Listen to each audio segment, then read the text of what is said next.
औज़ुबिल्लाहि मिनश्शैतानिर्रजीम बिस्मिल्लाहिर्रहमानिर्रहीम सल्लल्लाहु अलैहि व बारिक वसल्लम।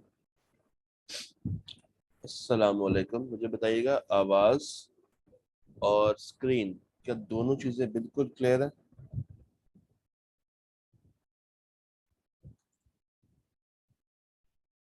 ओके,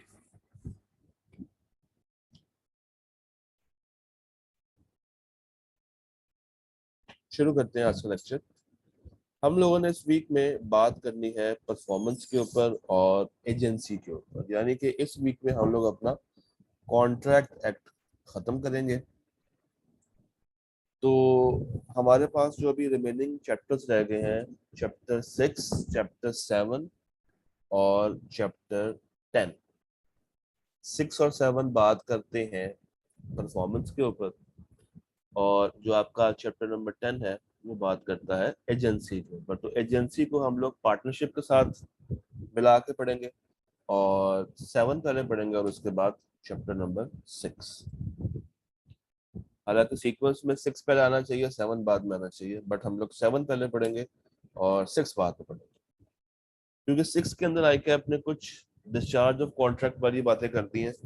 तो वो हम पहले जरा परफॉर्मेंस अच्छी तरह सीख लें और उसके बाद हम इसको सीखेंगे इंशाल्लाह।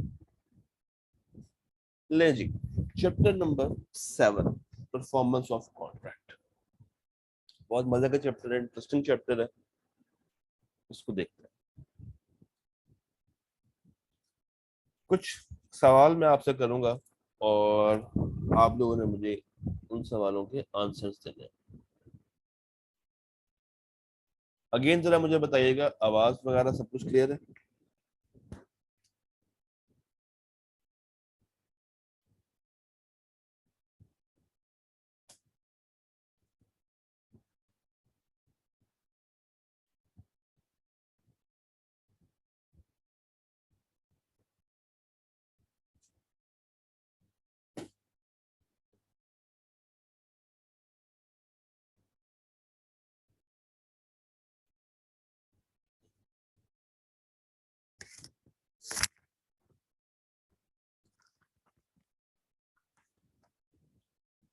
ले जी, फिर शुरू करते हैं। सवाल नंबर 1। दो लोग हैं, मैं कहता हूं कि मिस्टर ए और मिस्टर बी। एक हमारे पास मिस्टर ए साहब है और एक हमारे पास मिस्टर बी साहब है।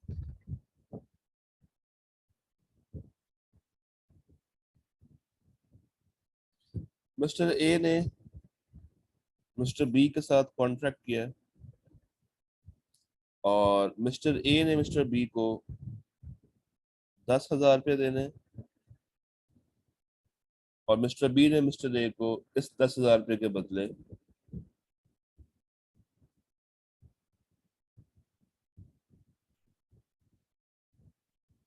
बाइक देनी है। ए 10,000 रुपये देगा बी को, और बी बाइक देगा ए को। अगर मैं ए की नजर से देखूं, अगर मैं ए की नजर से देखूं, तो मुझे बताइए, ए के लिए बी क्या है, प्रोमिसर या प्रोमिजी? ए ने प्रॉमिस किया हुआ है कि बी को 10,000 रुपया देना है। ए की नजर में बी प्रोमिसर होगा या प्रोमिजी होगा, बताइए।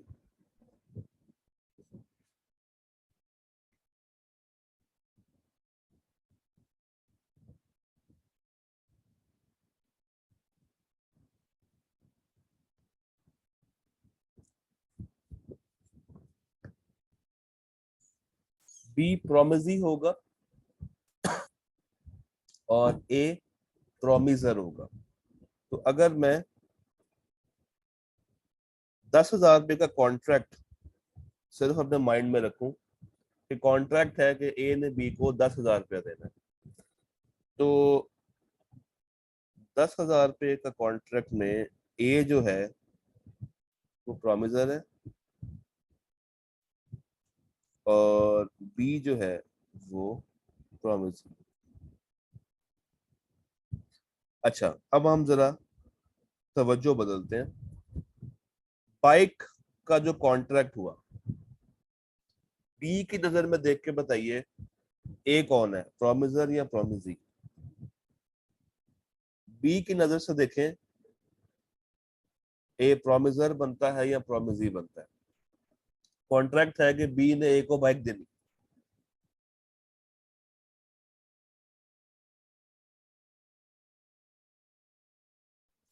बी ने वादा किया कि ए मैं तुम्हें बाइक दूंगा। बी की नजर से देखें तो ए कौन है? बाइक देने का वादा किसने किया? बी ने। बी ने। तो अगर मैं बाइक के कॉन्ट्रैक्ट की बात करूं, अगर मैं बाइक के कॉन्ट्रैक्ट की बात करूं तो बाइक के केस में क्या है? ए प्रॉमिस ही है और बी क्या है? प्रॉमिस है। इसका मतलब है कि एक पार्टी प्रोमिसी भी हो सकती है, प्रोमिसर भी हो सकती है। डिपेंड करता है कि हम उसको किस एंगल से स्टडी कर रहे हैं, कौन सा कॉन्ट्रैक्ट हम क्रिएट कर रहे हैं। ए ने बी से कहा था कि मैं तुम्हें 10,000 रुपया दूंगा। ए ने 10,000 रुपया देने का वादा किया था, तो जिसने वादा किया है वो प्रोमिसर, जिसको देना है वो प्रोमिसी। बी ने कहा मैं ए को बाइक दूंगा, तो बी के लिए ए क्या बन गया? प्रोमिसी। और जिसने बाइक देनी है वो कौन है? प्रोमिसर। तो सेम पर्सन प्रोमिसर भी हो सकता है, प्रोमिसी भी हो सकता है। बस डिपेंड करता है कि हम उसको कौन से एंगल से स्टडी कर रहे हैं। तो अगर आई कैप में एमसीक्यू आ जाए या आई कैप का हर सवाल जिसके अंदर प्रोमिसर प्रोमिसी का जिक्र हो रहा हो, तो आपने पहले देख लेना है कि वो किस एंगल से कॉन्ट्रैक्ट बना रहा है। गुड्स के हिसाब से कॉन्ट्रैक्ट को लेकर चल रहा है या कंसिडरेशन पैसों के हिसाब से कॉन्ट्रैक्ट को लेकर चल रहा है? मेरी बात समझ आई? यहाँ तक बात समझ आ गई सब? यहाँ तक चीजें क्लियर है? अच्छा, चले ये बताइए कि ए और बी में कॉन्ट्रैक्ट हो रहा है, ठीक है? ये ए और बी जब कॉन्ट्रैक्ट में एंटर हुए होंगे तो ए क्या बी से कॉन्ट्रैक्ट की परफॉर्मेंस इन्फोर्स करवा सकता है कानून में? अगर बी बैकआउट करने की कोशिश करे तो क्या ए बी से इन्फोर्स करवा सकता है? यानी कि जो शख्स कॉन्ट्रैक्ट में एंटर हो रहा है या उसी की जिम्मेदारी की कॉन्ट्रैक्ट को परफॉर्म करे?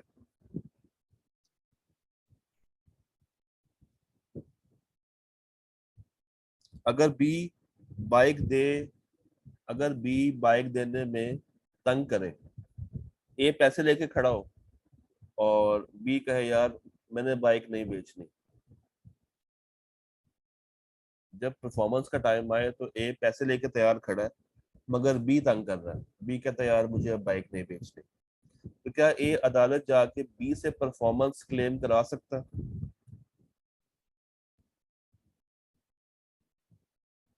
अगर इन दोनों के दरमियान कॉन्ट्रैक्ट एग्जिस्ट करता है तो फिर ए बी से ये एनफोर्समेंट करवा सकता है। इसका मतलब ये है कि इस केस में कॉन्ट्रैक्ट कौन परफॉर्म करेगा? Mister B. कॉन्ट्रैक्ट कौन परफॉर्म करेगा? Mister B. अच्छा, अगर ये कॉन्ट्रैक्ट बाइक का ना होता, ए ने बी से कहा होता कि यार मैं तुम्हें 10,000 रुपया दूंगा, तुमने मेरी बेटी की शादी में आके गाना गाना है।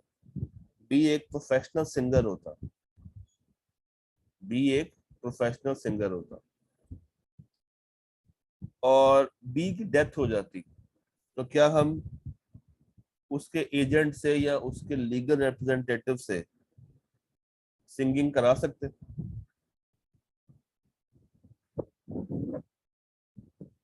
नहीं। क्यों? क्योंकि सिंगिंग क्या है? एक ऐसा कॉन्ट्रैक्ट जो कि पर्सनल नेचर का है, एक पर्सनल सर्विस का कॉन्ट्रैक्ट। तो याद रखिएगा, इफ पर्सनल नेचर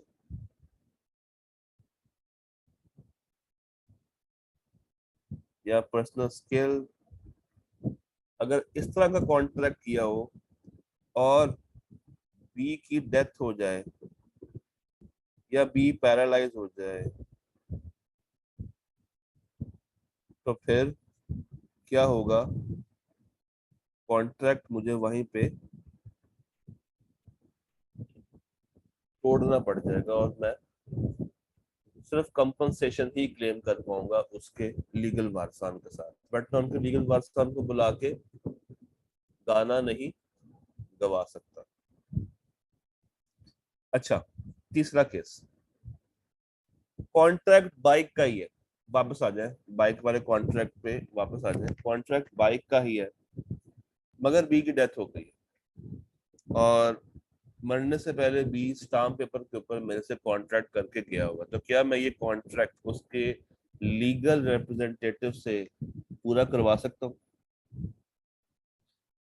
करवा सकता हूँ। तो if not of personal nature then legal representatives. चले इसको थोड़ा सा मैं चेंज करता हूँ, पार्टीज को थोड़ा सा बदलता हूँ। अब आपने बी के एंगल से सोचना है, आपने बी के एंगल से सोचना है। बी ने ए को बाइक दे दी, बी ने ए को बाइक दे दी, ए ने इन रिटर्न देने थे 10,000 रुपया, मगर ए की डेथ हो गई, ए की डेथ हो गई। जो प्रॉपर्टी ए छोड़ के गया, जो प्रॉपर्टी ए छोड़ के गया अपने लीगल रिप्रेजेंटेटिव के पास, यानी कि अपने बेटे के पास, उस प्रॉपर्टी की टोटल वैल्यू है 6,000। प्रॉपर्टी की टोटल वैल्यू है 6,000। क्या ऊपर वाला 4,000 ए का लीगल रिप्रेजेंटेटिव बी को देगा? क्या ऊपर वाला 4,000 ए का लीगल रिप्रेजेंटेटिव बी को देगा? नहीं देगा, नहीं देगा, नहीं देगा। इफ डेथ हो जाए तो कहां तक रिकवर किया जा सकता है? उसकी प्रॉपर्टी तक ही रिकवरेबल होता है। तो प्रॉपर्टी कितने की थी? 6,000 रुपए की, उससे आगे रिकवरेबल नहीं है। अच्छा जी, मेजर के केस में भी ये होगा, मैंने माइनर का तो नाम ही नहीं लिया। जितने प्रॉपर्टी छोड़ के जाता है कोई बंदा, उससे ऊपर हम रिकवरी नहीं कर सकते। In case of death maximum जो रिकवरी होती है वो उस बंदे की प्रॉपर्टी तक ही होती है। ठीक हो गया? अच्छा, चलो ये बताइए कि मिस्टर बी, क्या जरूरी है कि खुद बाइक पहुंचाए एक तक, या वो अपने किसी एजेंट को भी ये कह सकता है कि यार ये बाइक ए को दे?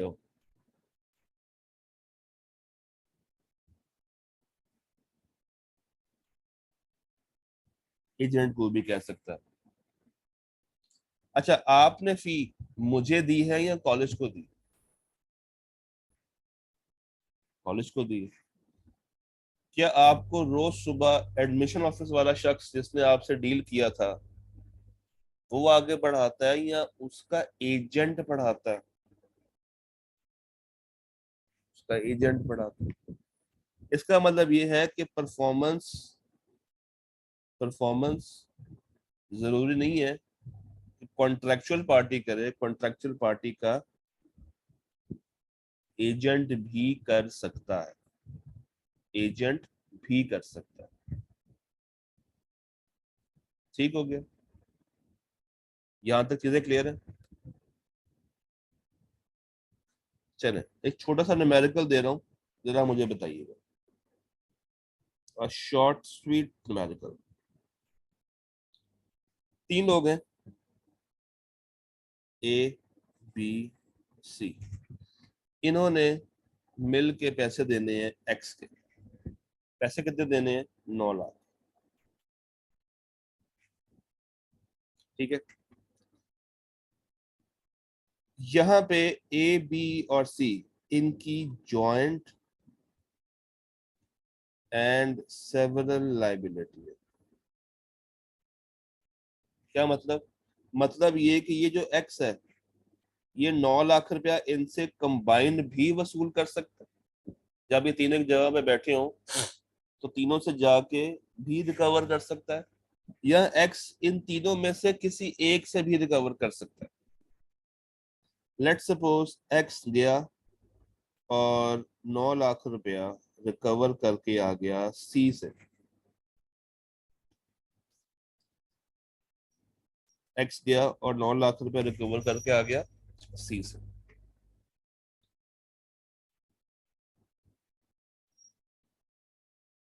सी ने ये बात ए और बी को बताई, और मैं उसने कहा कि यार मैंने आपसे ये पैसे रीइंबर्स कर लिए। पता ये चला कि अगले दिन बी की डेथ हो गई। बी की डेथ हो गई, और मैक्सिमम जो उसकी प्रॉपर्टी से मिल सकता है वो 1 लाख रुपए। मैक्सिमम जो मिलेगा सी को वो मिलेगा 1 लाख रुपया। अब आप लोगों ने मुझे बताना है कि ए कितने पैसे देगा, बी कितने पैसे देगा, सी कितने पैसे देगा। Your time starts now. 2 minute का टाइम है आपके पास।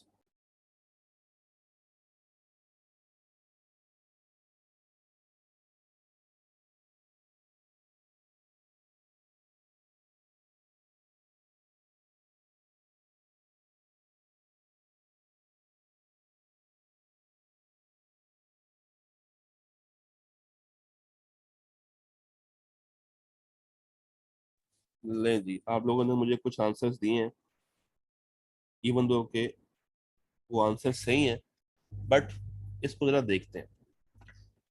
मुझे बताइए, ए बी और सी टोटल अमाउंट थी 9 लाख। पर शख्स कितने के लिए लायबल था? 3-3 लाख के लिए। 3-3 लाख के लिए पर शख्स, यानी कि 3 लाख इसने देना था, 3 इसने देना था, 3 इसने देना था।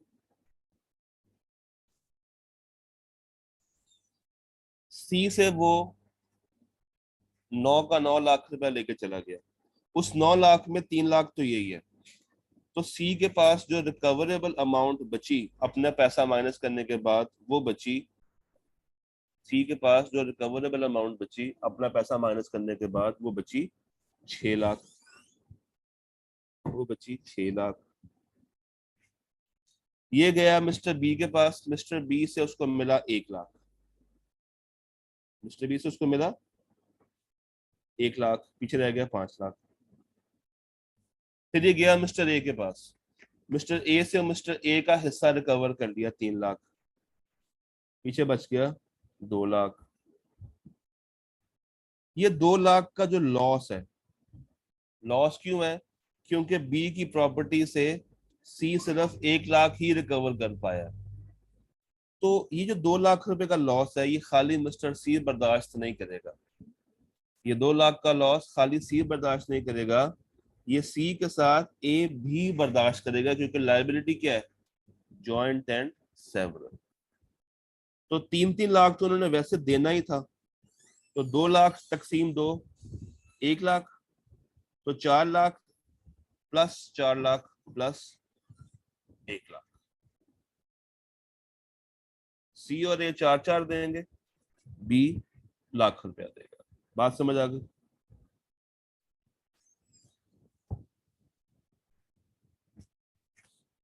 अच्छा, और अगर मिस्टर बी की प्रॉपर्टी से बिल्कुल ही कुछ ना मिल पाता तो फिर क्या केस बनता?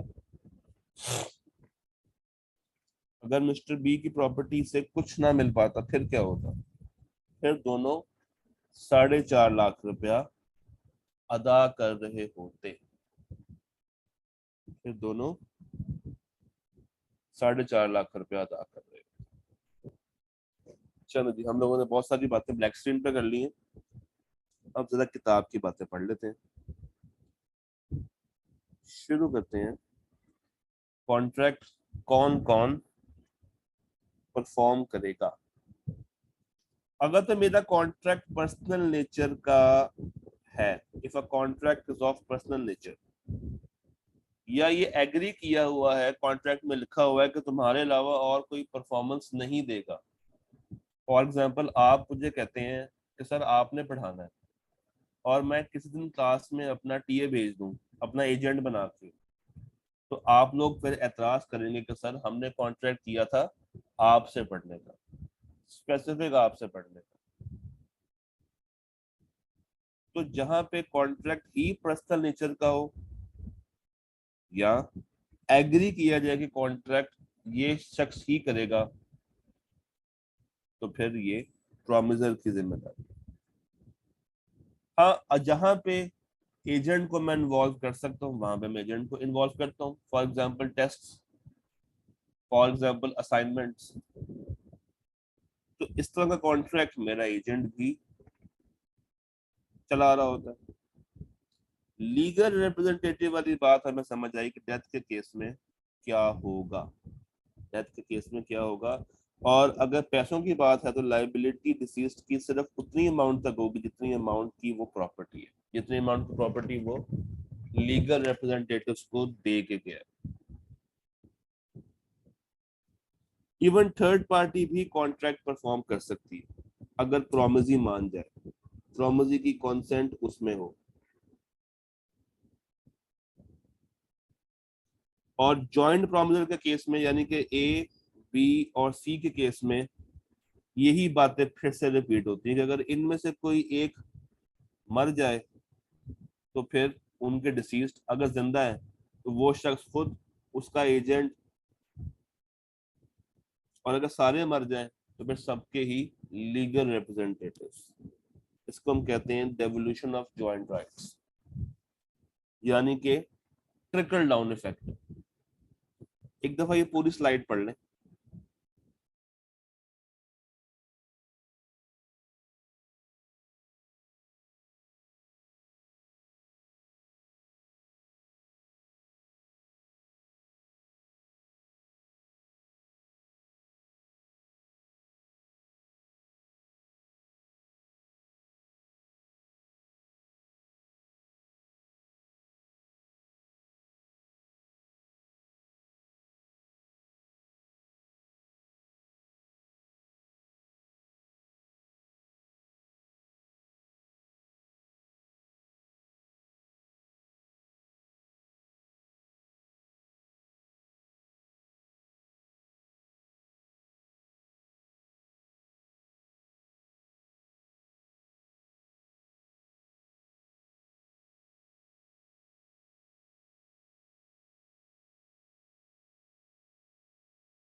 जी, क्लियर है?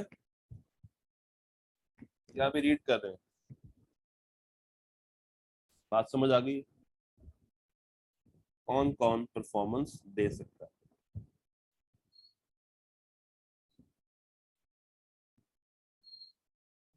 ठीक है, चले मजीद कुछ सवाल आपसे करता हूँ।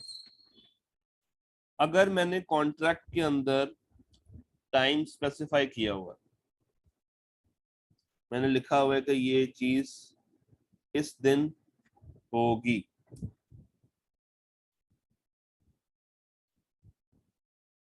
तो क्या वो चीज उससे पहले हो सकती है?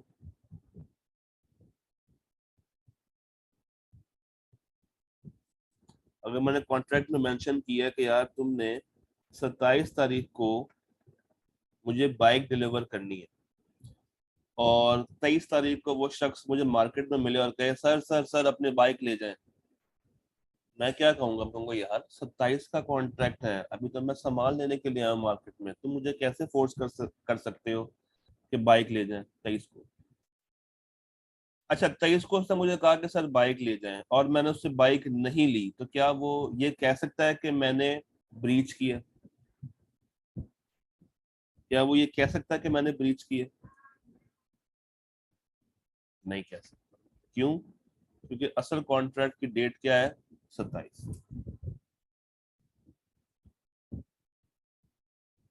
तो जब मैंने कॉन्ट्रैक्ट में एक सर्टेन डे लिख दिया है, इट मींस कि उसी दिन की परफॉर्मेंस मानी जाएगी। अच्छा, मैंने साथ डे भी स्पेसिफाई कर दिया, तो क्या उस डे से पहले परफॉर्मेंस मांगी जा सकती?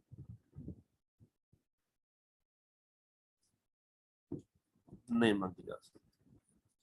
मैंने कॉन्ट्रैक्ट करते टाइम रिस्पेक्टिव मोड भी बता दिया था कि यार ये चीज ऐसे होगी, मैंने मैनर भी बता दिया।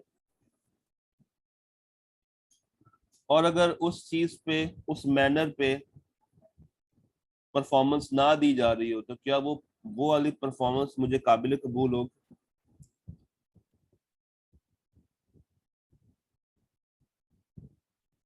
मैं उसको इंसिस्ट करूंगा कि यार ये चीज मुझे जैसे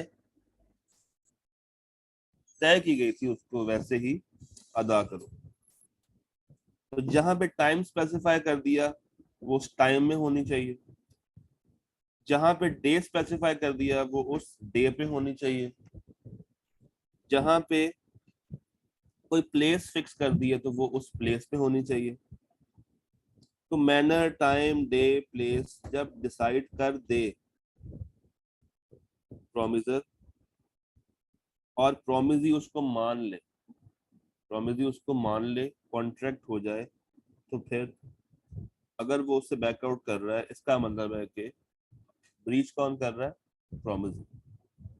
ब्रीच कौन कर रहा है फिर? प्रॉमिस। और रूल क्या है कि जो चीज जैसे तय हुई है उसको वैसे ही पूरा भी करना है। यहाँ तक क्लियर है? अच्छा, चल अब आपसे कुछ सवाल मजीद पूछता हूँ। मैंने एक बेकरी वाले के साथ कॉन्ट्रैक्ट किया था कि तुमने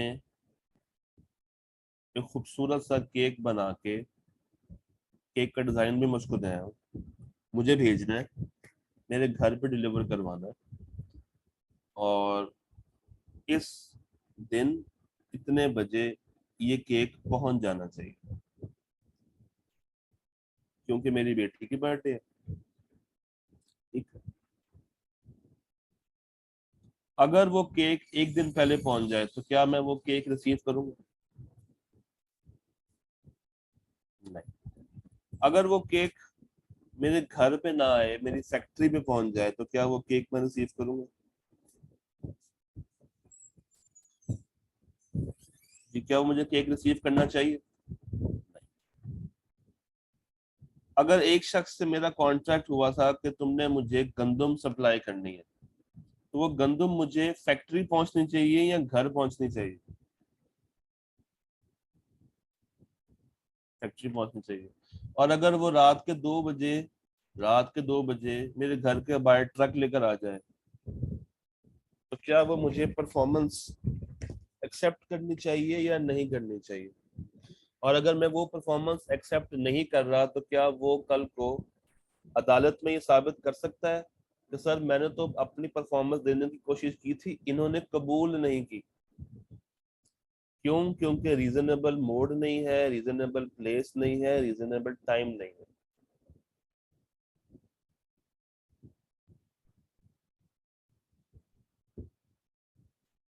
तो ये कुछ चीजें हैं जो कि आपको पता होनी चाहिए। किताब में ये टेबुलर फॉर्म में लिखी हुई है, तो आप उसको वहां पे देख सकते हैं। मैं एक और आपको मिसाल देना चाहता हूँ। चलो जी, ये बताइए, मैंने एक कॉन्ट्रैक्ट किया, और मैंने कॉन्ट्रैक्ट किया एक दोस्त के साथ। दोस्त से मुराद है एक सप्लायर के साथ। और मैंने उससे कहा कि यार तुमने मुझे सुर्ख, नहीं सुर्ख नहीं, सब्ज हिलाली परचम, तुमने मुझे सब्ज हिलाली परचम ग्रीन फ्लैग देना है। जरा सोच के बताइए मुझे ग्रीन फ्लैग किस दिन चाहिए होगा?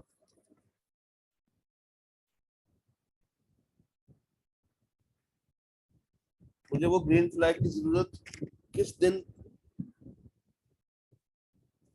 चाहिए? 14 अगस्त को चाहिए।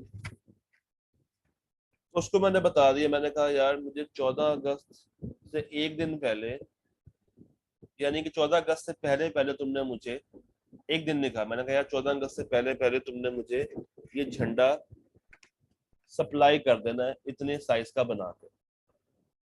और ये मैंने कॉन्ट्रैक्ट किया उसके साथ 10 अगस्त। उसने कहा सर आपको 14 अगस्त से पहले पहले मिल जाएगा। क्या मैंने टाइम इस कॉन्ट्रैक्ट में एसेंशियल कर दिया? टाइम से मुराद है दिन।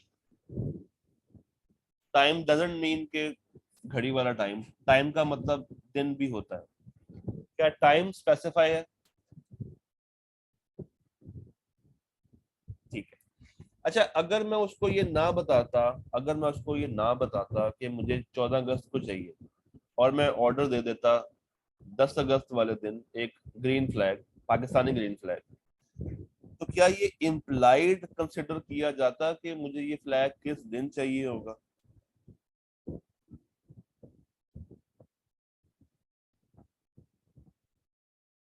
क्या ये इम्प्लाइड कंसिडर किया जाएगा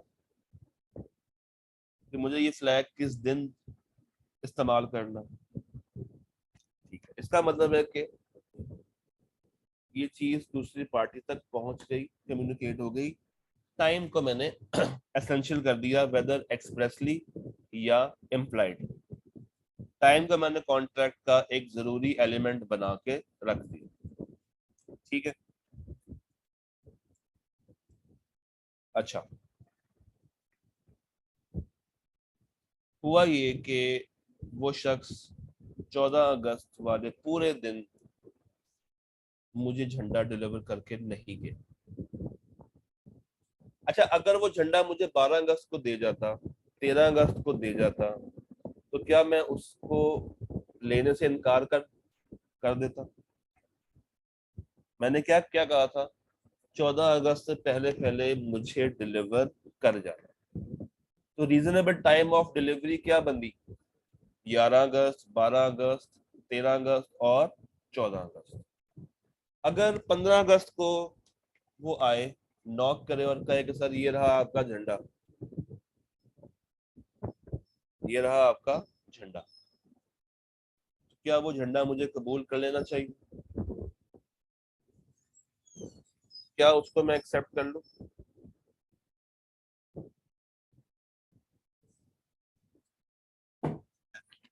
अच्छा, इस केस में मैं उसको फोन भी करता रहा, कॉल्स करता रहा कि यार वो झंडा पहुंचा दो, झंडा पहुंचा दो। और वो फोन मेरा काट रहा था, कभी फोन बंद कर देता था, कभी कहता था सर मैं आ रहा हूँ, पहुंच जाएगा, बहाने लगा रहा था। तो एग्रीव्ड पार्टी कौन है, मैं या वो? यहाँ पे एग्रीव्ड पार्टी कौन सी है, मैं या वो? मैं। अच्छा, टाइम आप लोगों ने कहा एसेंस है, मैंने कहा ठीक है। एग्रीव्ड पार्टी में ओके, झंडा मुझे 15 अगस्त को पहुंचा। तो जब वो 15 अगस्त को झंडा मेरे पास लेकर आएगा और मुझे लग रहा है कि वो शख्स बहुत गरीब है और उससे झंडा ले लेना चाहिए, चलो मेरा नेक्स्ट ईयर काम आ जाएगा, तो दो चीजें यहाँ पे याद रखिएगा। दो बातें यहाँ पे।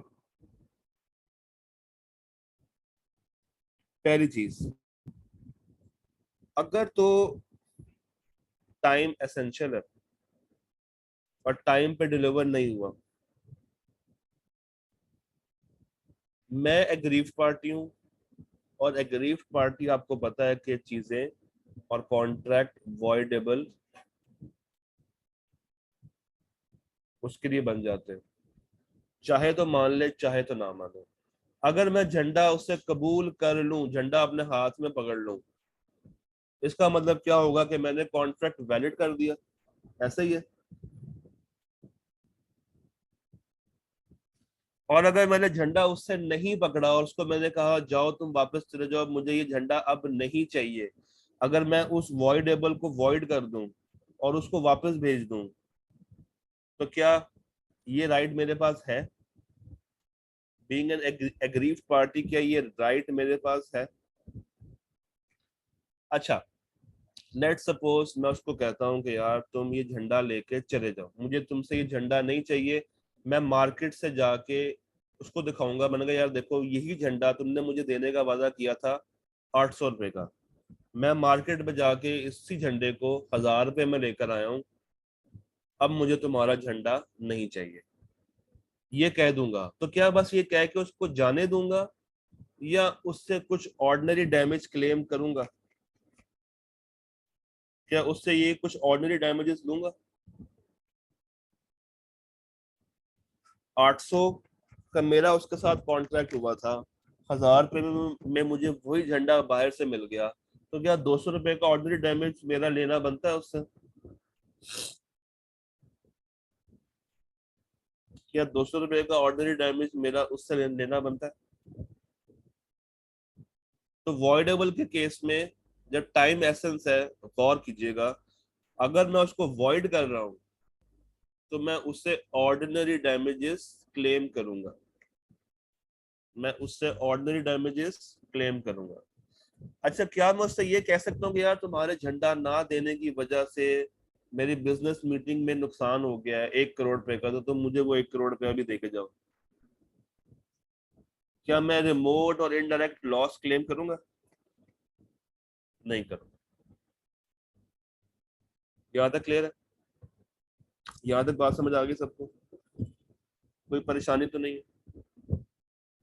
अच्छा, दूसरा केस, मैंने उससे झंडा कबूल कर लिया, मैंने कॉन्ट्रैक्ट को वैलिड कर दिया, क्या उसने मुझे टाइम पे परफॉर्मेंस दी है या लेट परफॉर्मेंस दी है? लेट परफॉर्मेंस दी है।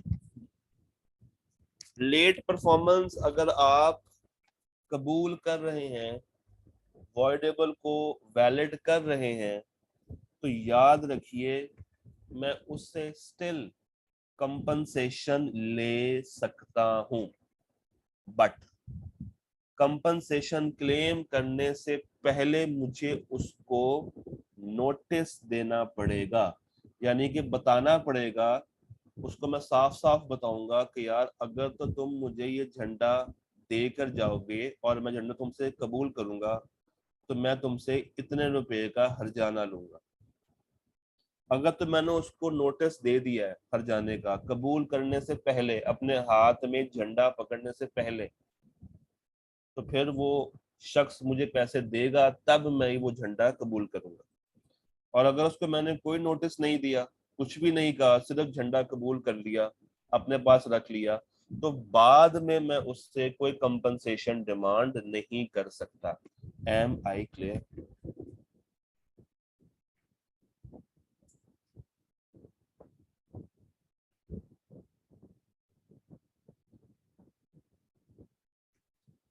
कंपनसेशन के लिए, कंपनसेशन के लिए मुझे उसको नोटिस देना है, कंपनसेशन के लिए मुझे उसको नोटिस देना है। मैं उसको ये कहूंगा कि यार देखो, तुम्हारा झंडा मैं कबूल तो कर लूंगा 800 रुपए वाला, मगर तुम मुझे 100 रुपया दोगे तब। और अगर उसने मुझे 100 रुपया दे दिया तो तब मैं वो झंडा कबूल कर लूंगा। मगर झंडा कबूल करने के बाद, अपने पास रखने के बाद, जब मैं बिल पे कर रहा हूँ तब मैं जाके 100 रुपया काट रहा हूँ, ये अलाउ नहीं। तो नोटिस दें और उस पे फैसला छोड़ें कि क्या वो कंपनसेशन के साथ अब मुझे डिलीवरी देना चाहता है या नहीं देना चाहता। अगर वो मान जाए तो फिर कंपनसेशन भी ले लें और वो सामान भी ले लें, और अगर वो नहीं मान रहा तो फिर खाली सामान आपका है, आप उससे कोई कंपनसेशन नहीं ले सकते। ये कब है? जब टाइम एसेंस है और मैंने वो परफॉर्मेंस, लेट परफॉर्मेंस क्या कर ली है, एक्सेप्ट कर ली है।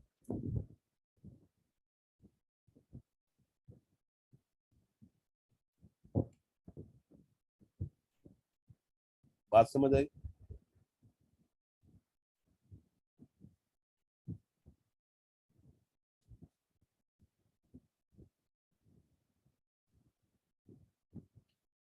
जी, बात समझ आ गई।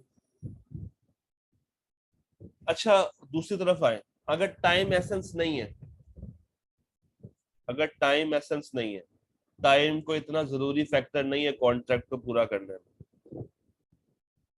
तो अगर वो चीज मुझे वक्त पे नहीं मिली, वो वक्त जो कि डिसाइडेड ही नहीं है, वो वक्त जो कि जरूरी ही नहीं है, तो क्या मैं एग्रीव्ड पार्टी हूं या नहीं हूं? मैं कोई एग्रीव्ड पार्टी नहीं। इसका मतलब है कि मैं उसको वॉइडेबल नहीं बना सकता, मैं उसको वॉइडेबल नहीं बना सकता। मगर बीइंग अ प्रोमिसी, क्या मेरे पास कुछ राइट्स हैं कि मैं उसे कहूँ कि यार कंपनसेशन तो मुझे दे दो, जो लॉस मुझे हुआ है। अगर रीजनेबल टाइम नहीं है, स्टिल मैं उससे कंपनसेशन डिमांड कर सकता हूँ, मगर वो वॉइडेबल बनाने का राइट मेरे पास नहीं है। क्यों? क्योंकि टाइम एसेंस नहीं। जब टाइम एसेंस होगा, टाइम एसेंशियल होगा, तभी तभी मैं उसको वॉइडेबल कर सकता हूँ। मगर कंपनसेशन वाली बात दोनों जगह पे इक्वली वैलिड है, टाइम एसेंस हो या टाइम एसेंस ना हो। ये स्लाइड, इसको जरा पढ़ लो। ओहो, एक सेकंड, ये स्लाइड, इसको पढ़।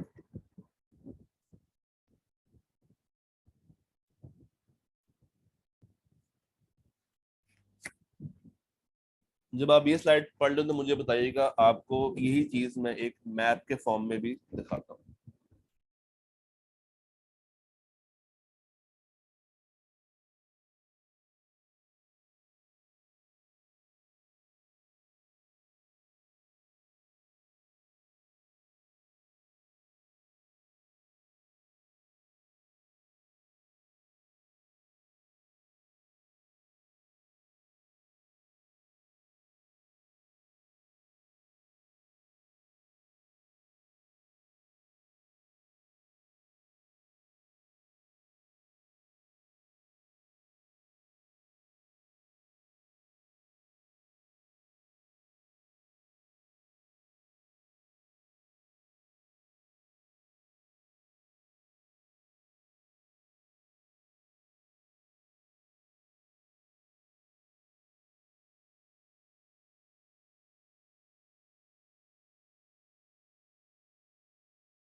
जी, इसको पढ़ लिया, टाइम एसेंशियल और टाइम।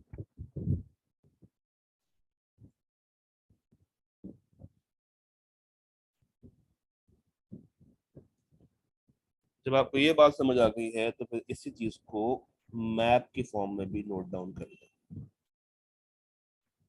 इसी चीज को मैप की शक्ल में भी देख लें और इसका स्क्रीनशॉट लेके ग्रुप में शेयर करें।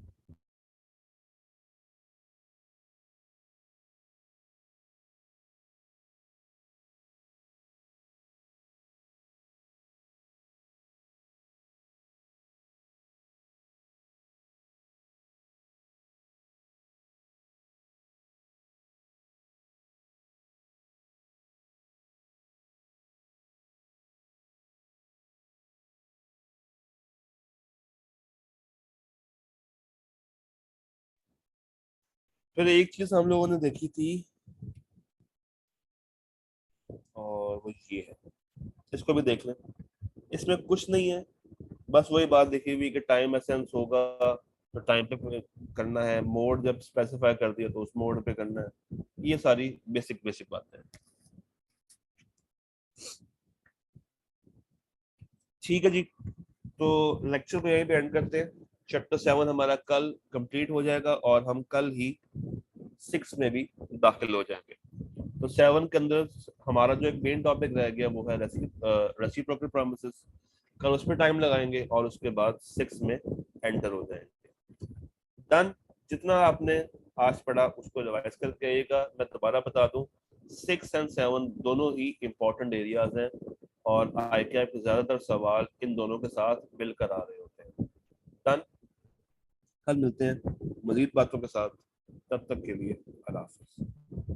जी, जो मैंने पॉइंट काटा हुआ है उसको आपने इग्नोर